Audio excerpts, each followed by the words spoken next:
الحمد لله نحمده ونستعينه ونستغفره ونؤمن به ونتوكل عليه ونعوذ بالله من شرور أنفسنا ومن سيئات أعمالنا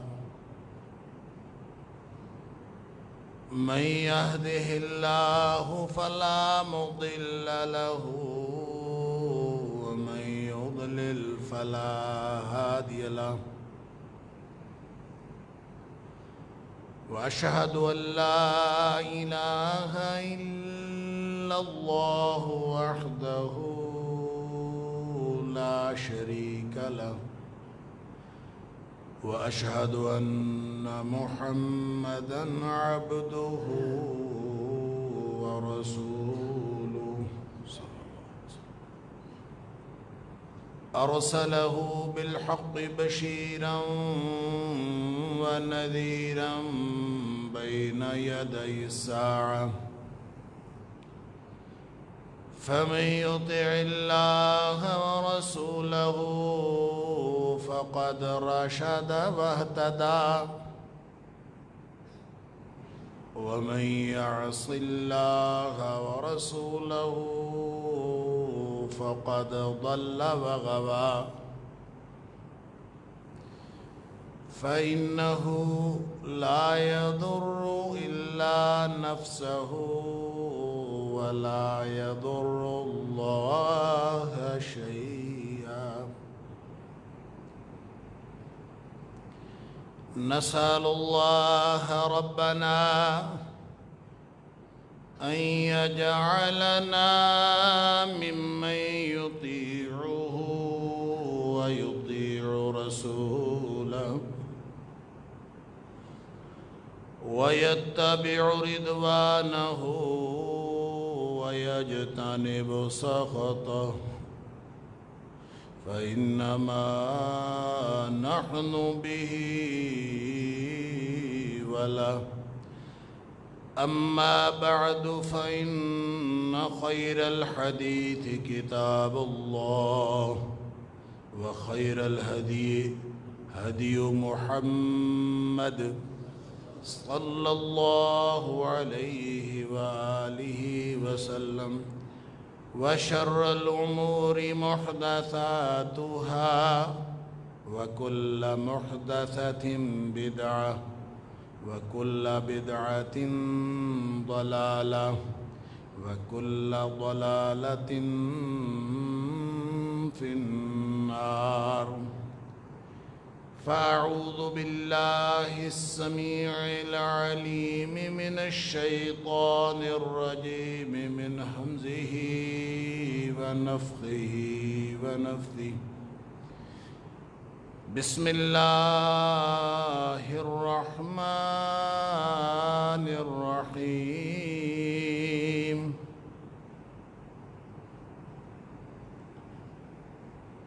ظهر الفساد في البر والبحر بما كسبت أيدي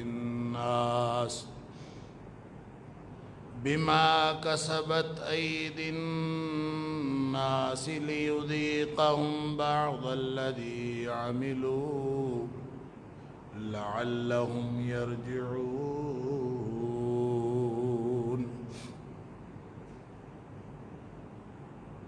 خشکی اور تری میں بگاڑ پیدا ہو گیا، اس وجہ سے کہ جو لوگوں کے اعمال تھے، جو لوگوں نے اپنے ہاتھوں سے کمائی کی، اس کی وجہ سے یہ سارا بگاڑ پیدا ہو گیا۔ لِيُذِيقَهُمْ بَعْدَ الَّذِي عَمِلُوا، تاکہ ان کو چکھایا جائے کچھ بدلہ ان کے اعمال کا۔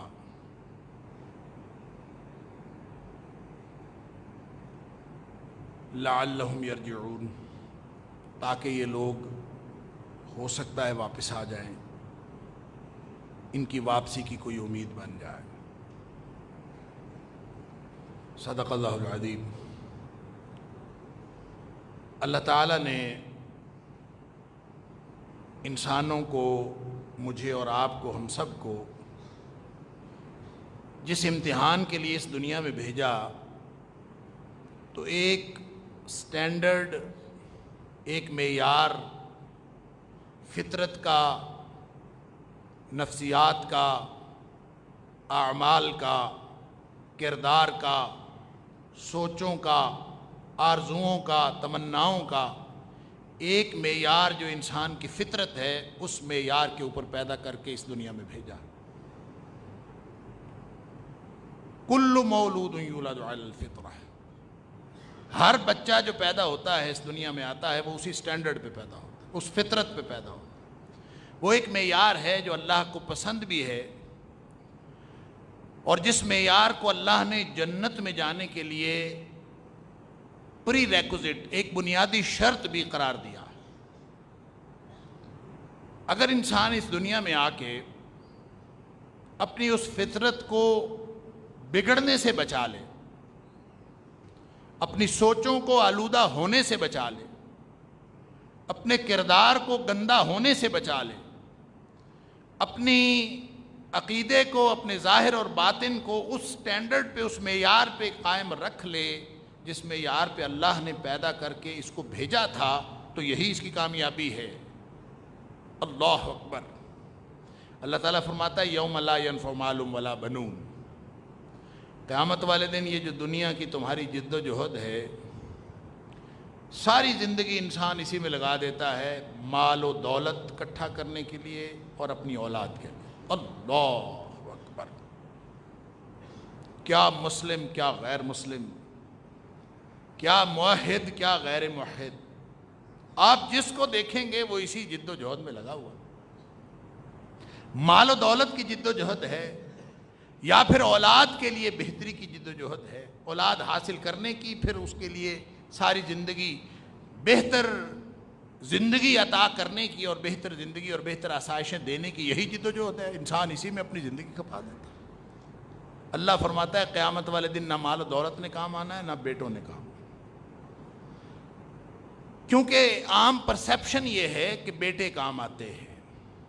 عام پرسیپشن اسی لیے آپ دیکھتے ہیں کہ جب بیٹے پیدا ہوتے ہیں تو مائیں بھی بیٹوں کی پیدائش پہ زیادہ خوش ہوتی ہیں، حالانکہ ان کو تو بیٹیوں کی پیدائش پہ زیادہ خوش ہونا چاہیے۔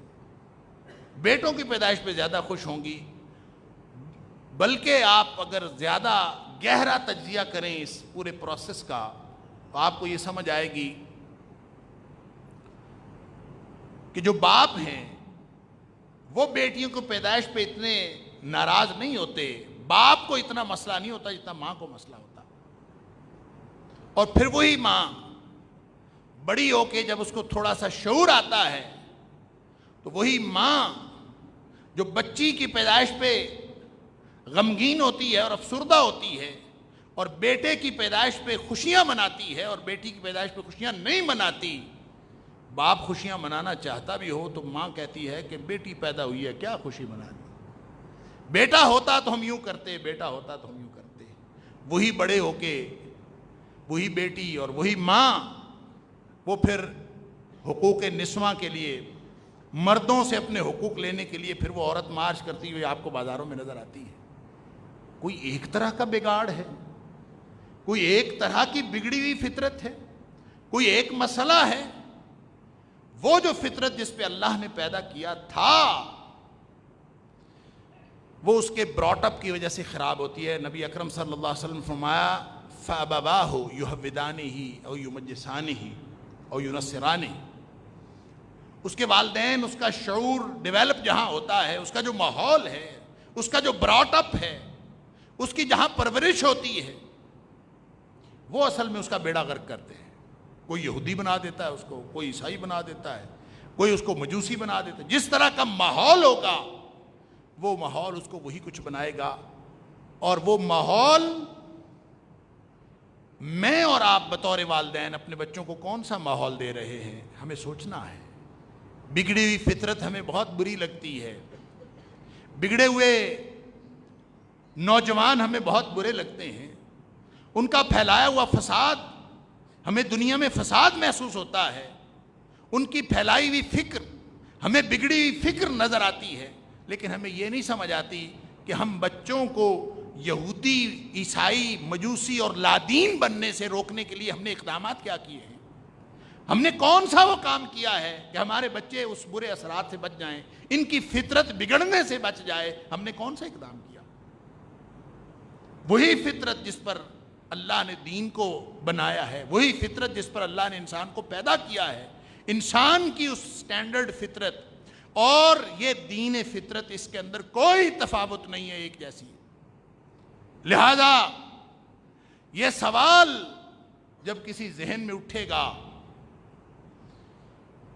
کہ عورت کو 4 شادیوں کی اجازت کیوں نہیں ہے، مرد کو 4 شادیوں کی اجازت کیوں ہے، تو یہ ہمیشہ اس ذہن میں اٹھے گا جو بگڑا ہوا ذہن ہوگا، جو بگڑی ہوئی فطرت کا مالک ہوگا، وہ یہ سوال اٹھائے گا۔ جو اس بات سے ناآشنا ہے کہ اللہ نے مرد کی فطرت کیا بنائی ہے اور عورت کی فطرت کیا بنائی ہے، جس کو یہ معلوم نہیں ہے کہ اللہ کے پیدا کیے ہوئے معیار کے مطابق اور اللہ کے دیے ہوئے معیار کے مطابق مرد کی ضرورتیں کیا ہیں اور عورت کی ضرورتیں کیا ہیں، جو اس بگڑی ہوئی فطرت کا مالک ہوگا وہ ہمیشہ ایسے سوال اٹھائے۔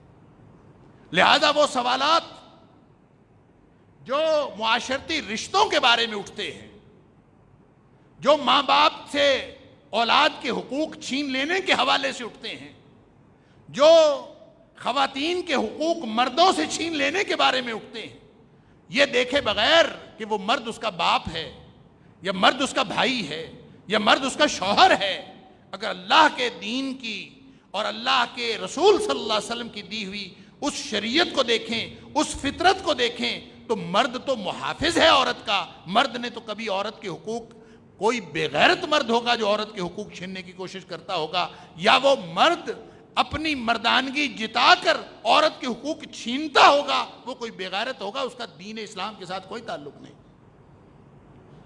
لیکن یہ سوال اٹھانا یہ بگڑی ہوئی فطرت کا نشان ہے، بگڑی ہوئی فطرت کی علامت ہے کہ فطرت جب بگڑتی ہے تو پھر انسان اس طرح کے سوالات بھی اٹھاتا ہے۔ یہ تو چھوٹا سوال ہے، یہ چھوٹا سوال ہے کہ مرد اور عورت شادی کیوں کرتے ہیں، یہ چھوٹا سوال ہے۔ اگلا سوال اس کے لیے بھی تیار رہیں جس کے لیے مغرب نے اپنی زمین تیار کر لی ہوئی ہے۔ مغرب کے ہاں پورا معاشرہ اس کے لیے تیار ہے۔ کیوں؟ یہ کردار عام پائے جاتے ہیں۔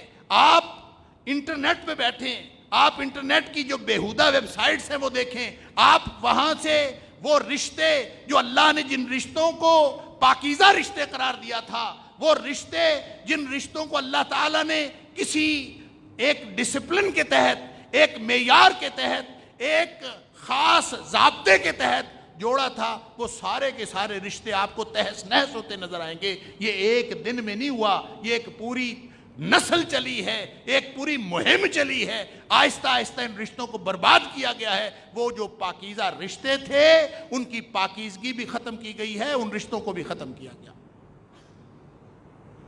کتنا عرصہ ہوا کہ ایک اصطلاح کزن کی، جس کو ہم سب استعمال کرتے ہیں، کبھی ہمیں پریشانی نہیں ہوتی۔ کزن کیا ہوتا ہے؟ جس کی کوئی ڈیفینیشن نہیں ہے وہ کزن ہے۔ چچا کا بیٹا بھی کزن ہے، پھپھی کا بیٹا بھی کزن ہے، خالہ کا بیٹا بھی کزن ہے، جس کے ساتھ کوئی رشتہ نہیں وہ بھی کزن ہے۔ اس سے پہلے کیا ہوتا تھا؟ چچا زاد بھائی، پھپھی زاد بھائی، سبحان اللہ۔ یعنی کتنی خوبصورتی ہے ان رشتوں کے اندر۔ ہم نے ان رشتوں کی خود، اور اسی طرح آنٹی، پہلے چچی ہوتی تھی، پھپھی ہوتی تھی، خالہ ہوتی تھی، کتنا خوبصورت تصور ہے خالہ اور ماسی کے لفظ کے پیچھے، کہ آپ جس کو خالہ کہتے ہیں اس لفظ کے اندر ایک بڑی اپنائیت موجود ہوتی ہے۔ ماسی تو ویسے ہی ہماری پنجابی زبان میں کہتے ہیں ماسی، اور یہ تصور یہ کلچرل نہیں ہے، یہاں کا آرگینک نہیں ہے، اس تصور کے پیچھے شریعت کی بنیادیں موجود ہیں۔ نبی اکرم صلی اللہ علیہ وسلم کا فرمان دیکھ لیجیے۔ ایک شخص آیا، اس نے کہا مجھ سے گناہ ہو گیا، اللہ کے رسول صلی اللہ علیہ وسلم مجھ سے گناہ ہو گیا۔ آپ نے فرمایا جا جا کے ماں کی خدمت کر، تیرا گناہ ختم ہو جائے گا۔ عرض کیا اللہ کے رسول صلی اللہ علیہ وسلم ماں تو فوت ہو چکی، ماں ہے ہی نہیں، اب میں کیا کروں؟ فرمایا خالہ ہے، ماں کی بہن ہے، عرض کیا ہے وہ تو جا، پھر جا کے اس کی خدمت کر، تیرا گناہ ختم ہو جائے گا، اللہ تعالیٰ گناہ معاف کر۔ یہ اس کے پیچھے شریعت کی بنیاد ہے۔ لہذا ان رشتوں کو آہستہ آہستہ، ایک دن میں یہ ختم نہیں ہوئے، ہماری اصطلاحات ایک دن میں ختم نہیں ہوئیں، اور ہم نے اپنے بچوں کو پڑھنے کے لیے، کون سا وہ شخص ہے جو چاہے وہ پڑھا لکھا ہے چاہے وہ ان پڑھ ہے، جو یہ کوشش نہیں کرتا کہ اس کے بچے اس سکول میں پڑھیں جہاں آکسفورڈ کا نصاب پڑھایا جاتا؟ کون ہے دعویٰ کرے کہ میں نے نہیں یہ کوشش کی؟ ہر شخص کی کوشش یہ ہے، اگر وہ افورڈ کرے تو ان سکولوں میں بچوں کو پڑھائے۔ بھئی بچوں کو تعلیم دینا میرا آپ کا فرض ہے، سکولوں کا فرض نہیں ہے۔ سکولوں کا تو کاروبار ہے، وہ اپنا کاروبار کریں گے۔ گویا ہم نے آؤٹ سورس کر دیا، جو ذمہ داری میری اور آپ کی تھی، ہماری والدین کی ذمہ داری تھی، ہم نے اپنے بچوں کو آؤٹ سورس کر دیا کہ جا کے وہاں پڑھ کے آئیں۔ اور اس قدر ہم بچوں سے تنگ آئے کہ پہلے تو داخلہ ہوتا تھا پہلی کلاس میں، پھر کچی پکی میں ہونا شروع ہوا، پھر نئی اصطلاحات آئیں، کچھ پریپ شروع ہوئی، نرسری شروع ہوئی، پھر الحمدللہ اب تو پلے گروپ بھی شروع ہو گیا ہے۔ بچہ کھیلنے کے قابل ہو جائے تو اس کو اسکول والوں کے حوالے کر، پھر وہ آپ کے بچے کے ذہن میں کیا انجیکٹ کریں گے، کیا ان کو پڑھائیں گے، کیا سمجھائیں گے، کیا فطرت بنائیں گے۔ تو بچہ اگر بڑا ہو کے سوال کرے تو پھر پریشان نہیں ہونا۔ ابھی پچھلے سے پچھلے سال، اب تو کووڈ تھا میں جا نہیں سکا، پچھلے سے پچھلے سال میں برطانیہ میں جس شخص کا مہمان تھا، ہمارے دوست ہیں، ماشاءاللہ صاحب علم بھی ہیں، مسجدوں کے ساتھ تعلق بھی ہے، دیندار بھی ہیں۔ انہوں نے مجھے خود بتایا، وہ کہتے ہیں میرا بچہ سوال کرتا ہے، اور بچہ 8 سال کا ہے، 8 سال کی عمر ہے بچے کی، اور بچہ میرا سوال کرتا ہے، مجھے کہتا ہے کہ ابو، ایک مسلمان، ایک کرسچن اگر مسلمان ہونے کے لیے اس کے اوپر کوئی پابندی نہیں ہے کہ وہ مسلمان ہو جائے، اور اس کے اوپر کوئی شخص بھی پابندی عائد نہیں کرتا، اگر کوئی کرسچن مسلمان ہونا چاہے تو مسلمان ہو سکتا ہے، تو کسی مسلمان کے اوپر پابندی کیوں ہے کہ وہ کرسچن نہیں ہو سکتا؟ تو وہ بتاتے ہیں کہ 8 سال کا بچہ ہے اور مجھے آگے سے کہتا ہے، ابو جی یہ انفیئر ہے، یہ ناجائز ہے کہ آپ کرسچن کو تو مسلمان ہونے کی اجازت دیتے ہیں، آپ مسلمان کو کرسچن ہونے کی اجازت نہیں دیتے، یہ انفیئر ہے۔ اور یہ بات کس نے ان کے ذہن میں ڈالی؟ 8 سال کے بچے کو، جو زیادہ زیادہ تیسری کلاس میں پڑھتا ہوگا، اس کو یہ بات کس نے سمجھائی کہ جناب یہ مسلمان جو کچھ کر رہے ہیں یہ انفیئر ہے، کرسچن کو مسلمان ہونے کی اجازت ہے، مسلمان کو کرسچن ہونے کی اجازت نہیں ہے، یہ انفیئر ہے۔ آپ جب عرف عام میں کسی بچے کے ذہن میں یہ بات ڈال دیں گے تو وہ جب بڑا ہو کے آپ کو علمی طور پر علمی بنیادیں لے کر یہی سوال کرے گا تو آپ کے پاس کیا جواب ہوگا؟ جبکہ آپ بچے کو بھی یہ جواب نہیں دے سکتے۔ اللہ اکبر! تو جب آپ اپنے بچوں کو آؤٹ سورس کرتے ہیں ان کی تعلیم کو، جب آپ اپنے بچوں کو تعلیم کے لیے ان کے سپرد کر دیتے ہیں، تو پھر انتظار کریں، آہستہ آہستہ آپ بگڑی ہوئی فطرت کے سوالات تو آئیں گے، آہستہ آہستہ آپ کو ان سوالات کا سامنا تو کرنا پڑے گا، آہستہ آہستہ آپ کے پاکیزہ رشتوں کی پامالی تو ہوگی، آہستہ آہستہ بگڑے ہوئے کردار آپ کی سوچ کو، آپ کے دین کو، آپ کے کردار کو، آپ کے عقیدے کو بلیمش کرنے کے لیے اس طرح کے لوگ تو آئیں گے۔ آپ کو حیرت کس بات کی ہوتی؟ مجھے تو سمجھ نہیں آتی کہ ایک ایسی مغرب زدہ خاتون جس کو باقاعدہ مغرب نے ٹرینڈ کرنے کے لیے اپنے ہاں بلا لیا اور پوری طرح اس کی فطرت بگاڑنے میں اپنا کردار ادا کیا، اس کے بیان پر اتنی ہاہاکار کیوں مچی ہے؟ اتنا شور کیوں مچا ہے؟ مسلمانوں کو اتنی حیرت کیوں ہے اس کے بیان پر؟ وہ معاشرہ وہ ہے جہاں ماں اور بیٹے کا رشتہ بھی قائم ہو سکتا ہے، وہ معاشرہ وہ ہے جہاں بہو اور سسر کا رشتہ قائم ہو سکتا ہے، کوئی پابندی نہیں ہے۔ وہ معاشرہ وہ ہے جہاں پاکیزہ رشتے، جس سے پاکیزہ رشتہ شاید دنیا کائنات میں موجود نہیں، بہن اور بھائی کا رشتہ، ان میں بھی تعلق قائم ہو سکتا ہے، اور باپ اور بیٹی میں تعلق بھی قائم ہو سکتا ہے۔ جس معاشرے میں کردار کی اور اخلاق کی حدود کوئی نہ ہو، وہاں سے ایک بچہ ٹرینڈ ہو، اور ٹرینڈ ہو کہ وہ اس طرح کا بیان دے، امت مسلمہ خامخواہ پریشان ہو رہی ہے۔ بچنا تھا اگر اس طرح کے سوالوں کا تو اپنی اولاد کو تعلیم کے وقت بچاتے۔ ہم نے نہیں بچایا، ہم نے خود اپنے ہاتھوں کرتوت کیے، اپنے ہاتھوں اپنی اولاد بگاڑی، اپنے ہاتھوں اپنی اولاد کی فطرت بگاڑنے کے لیے ان کے سپرد کیا۔ اور یہ بات صرف اس معاشرے کی نہیں ہے، یہاں کے معاشرے کی بھی ہے۔ آپ جن سکولوں کے اندر اپنے بچوں کو پڑھاتے ہیں، 8 گھنٹوں کے لیے آپ اپنا بچہ ان کے سپرد کرتے ہیں، اس کے بعد پھر آپ توقع رکھیں کہ وہ اس کی فطرت بھی نہ بگڑے، وہ لادین خیالات کا مالک بھی نہ ہو۔ اگر آپ یہ توقع رکھتے ہیں تو آپ کی یہ توقع عبث ہے۔ اللہ، ہمارے ایک دوست ہیں، انہوں نے ایک سکول سسٹم بھی شروع کیا کراچی میں، بہت شاندار سکول سسٹم۔ پھر انہوں نے ایک بہت دین کے لیے تڑپ رکھنے والے آدمی، بہت فاضل، بہت قابل، بہت اہل آدمی، یہاں بھی ایک آدھ دفعہ تشریف لائے تھے۔ اللہ تعالیٰ ان کی خدمات کے اندر اور اضافہ فرمائے۔ وہ فرماتے ہیں کہ میں ایجوکیشن کے بہت پڑھے لکھے آدمی ہیں، اور اللہ تعالیٰ نے ان کو دین کی ایسی سمجھ عطا فرمائی ہے۔ پہلے وہ کسی اور بزنس میں تھے، اللہ تعالیٰ نے ان کو ہدایت دی، پھر وہ ادھر آئے۔ وہ کہتے ہیں میں نے ایجوکیشن کے اوپر 56 ملکوں میں پریزنٹیشن دے چکا ہوں، 56 ممالک کے اندر، 56 ممالک کے اندر۔ وہ کہتے ہیں میں ایجوکیشن کے اوپر پریزنٹیشن دے چکا ہوں، اور وہ کہتے ہیں کہ میری ساری زندگی کی تحقیق کا نچوڑ یہ ہے کہ سکولوں کے ذریعے سے کبھی کوئی بندہ مسلمان نہیں بن سکتا۔ یہ جو ہمارا سکولوں کا نظام ہے، اور خاص طور پہ یہ جو پرائیویٹ سکول کا نظام ہے، اس کے اندر سے کبھی آپ اچھا مسلمان لے لیں، یہ کبھی ممکن نہیں ہوگا۔ کیوں؟ اس لیے کہ کسی کا مقصد ہی اچھا مسلمان لینا نہیں۔ جو سکول کبھی دعویٰ ہی نہیں کرتے، ان کی تو بات ہی الگ ہے، اور جو سکول دعویٰ کرتے ہیں، جن کے ہاں اسلام کا کوئی نہ کوئی ساتھ، کوئی دم چھلا لگا ہوا ہے، اور ہم سمجھتے ہیں یہ شاید وہاں اسلام پڑھایا جا رہا ہے، ان سکولوں کے مالکان سے بھی میری بات ہوئی۔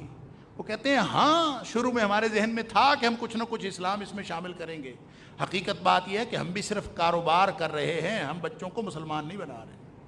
اپنی کوشش ہے، کچھ نہ کچھ اسلامیات کے ذریعے سے، کچھ نہ کچھ قرآن کے ساتھ ان کا ذوق بڑھانے کے ذریعے سے ہم کوشش کر رہے ہیں، وگرنہ ہمارا بھی کاروبار ہے۔ لہذا تعلیم جہاں کاروبار بن جائے تو وہاں کاروبار دیکھا جاتا ہے، بچوں کی اپ برنگنگ نہیں دیکھی جاتی، وہاں بچوں کی فطرت نہیں دیکھی جاتی۔ اللہ حاض القیاس، اللہ کا قرآن ہمارے حالات پہ تبصرہ کرتا ہے۔ مجھے اور آپ کو تو یہ پریشانی ہے کہ گرمی شدید ہے، بارش کیوں نہیں ہوتی، یعنی ہمیں چھوٹی چھوٹی چیزوں پہ پریشانی ہوتی، ہم اللہ سے گلہ کرنا شروع کر دیتے۔ اللہ آپ سے گلہ کرتا، اللہ تعالیٰ ایک سوال کرتا ہے، اللہ تعالیٰ میرے اور آپ کے حالات پر تبصرہ کرتا، کوئی ہے جواب اس کا؟ اللہ تعالیٰ فرماتا ہے ظہر الفساد فی البر والبحر بما کسبت ایدی الناس، یہ کرتوت ہیں تمہارے جس کی وجہ سے سارا بگاڑ پیدا ہوا ہے۔ بارشیں نہیں ہوتی تو اللہ سے نہ پوچھو، اپنے کرتوتوں کی طرف نگاہ دوڑاؤ۔ اللہ اکبر۔ نبی اکرم صلی اللہ علیہ وسلم فرماتے ہیں کہ جس معاشرے میں زکوٰۃ دینا بند کر دی جائے، لوگ زکوٰۃ ادا نہ کریں، مال ہڑپ کیے جا رہے ہیں، 2.5% سالانہ وہ اللہ کے نام پر غریبوں مسکینوں کا حق نہیں دے سکتے،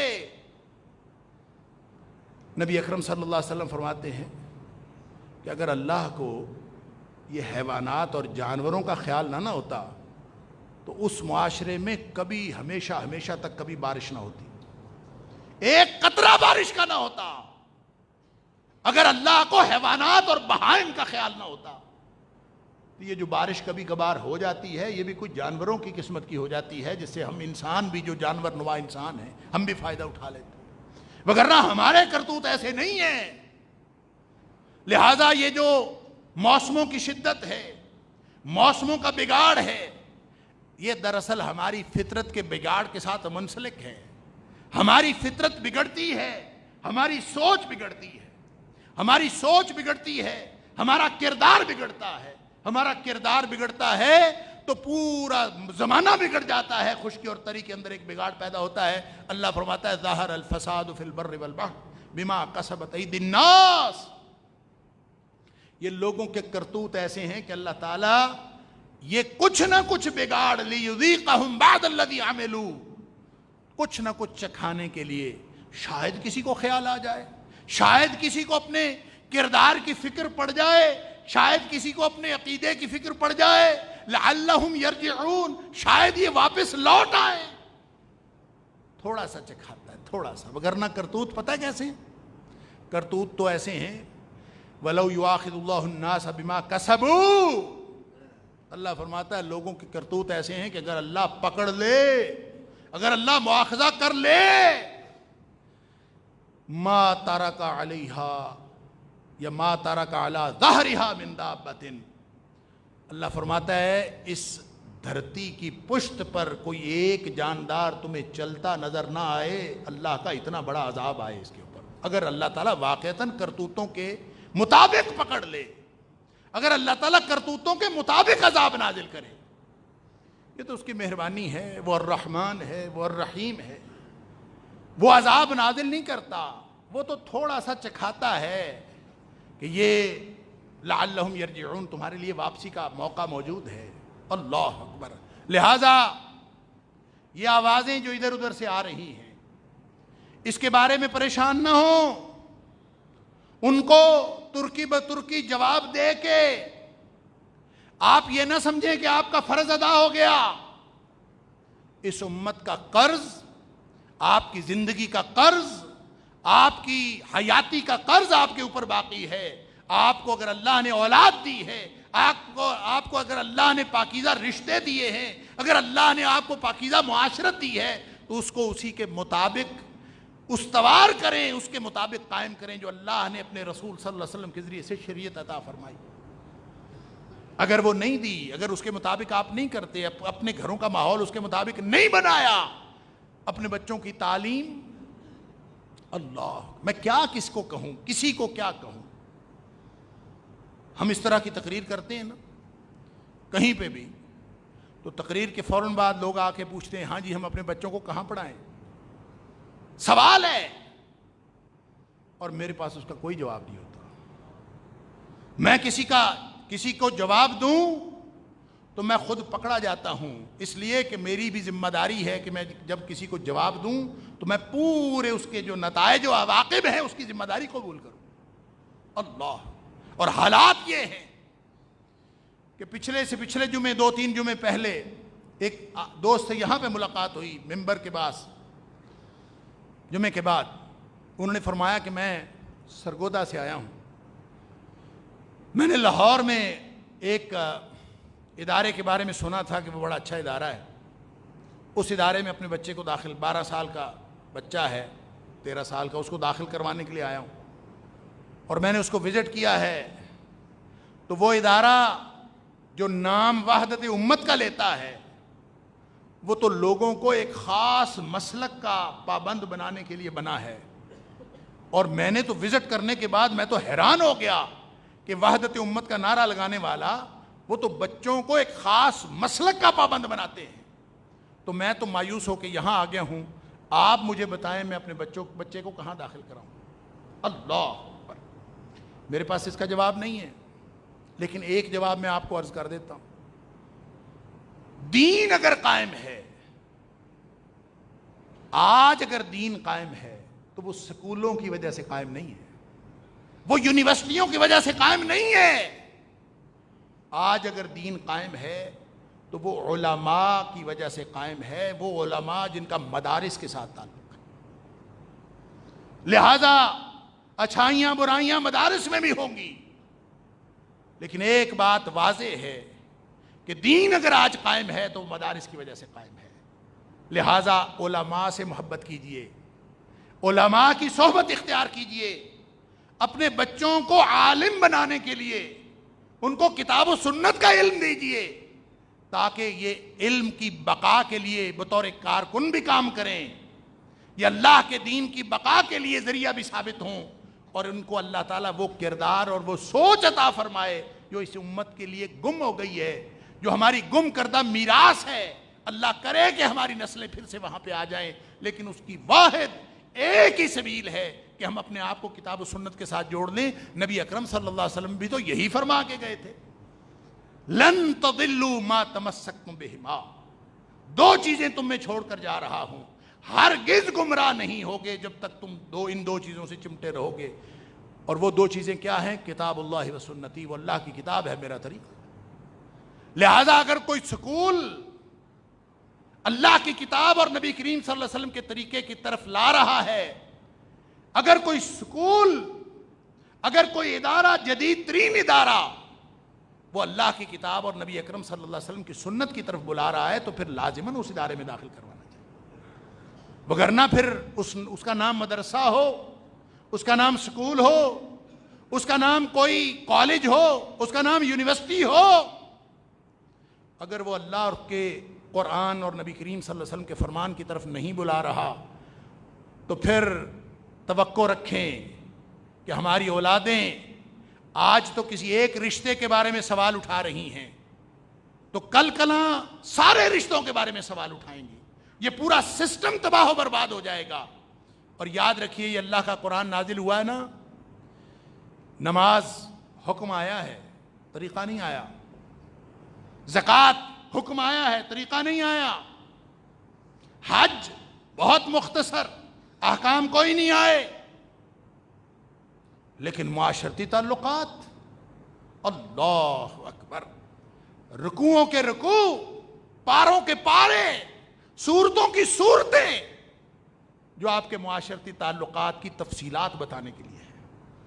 اس سے یہ معلوم ہوتا ہے کہ معاشرے بچتے ہیں تو صرف نمازوں زکاتوں سے نہیں بچتے، وہ معاشرتی پاکیزگی سے بچتے ہیں۔ اس لیے آج اگر ہم نے ہوش کے ناخن نہ لیے تو یہ صرف ایک بیان نہیں ہے، یہ ہماری نسلوں کا نوحہ ہے، یہ ہماری نسلوں کی تعمیر کا نوحہ ہے۔ اس پر اگر آج ہم کان دھر لیں گے تو ہو سکتا ہے ہماری اگلی نسلیں وہ واپس آ جائیں لعلہم یرجعون کے تحت، وگرنہ پھر ہمارے حالات ایسے نہیں ہیں۔ اللہ اکبر، اگر جڑ گئے اللہ کے قرآن سے، وہ جوڑنے والا آپ کی اپنی ذات ہو، وہ جوڑنے والا کوئی ادارہ ہو، وہ جوڑنے والا کوئی ہو، لیکن اللہ کے قرآن سے جڑیں، نبی کریم صلی اللہ علیہ وسلم کے فرمان سے جڑیں، یہ تہیا کر لیں۔ آج کے بعد ہم نے اپنی نسلوں کو اس کے ساتھ جوڑنا ہے، اسی کے لیے دعا کیا کریں۔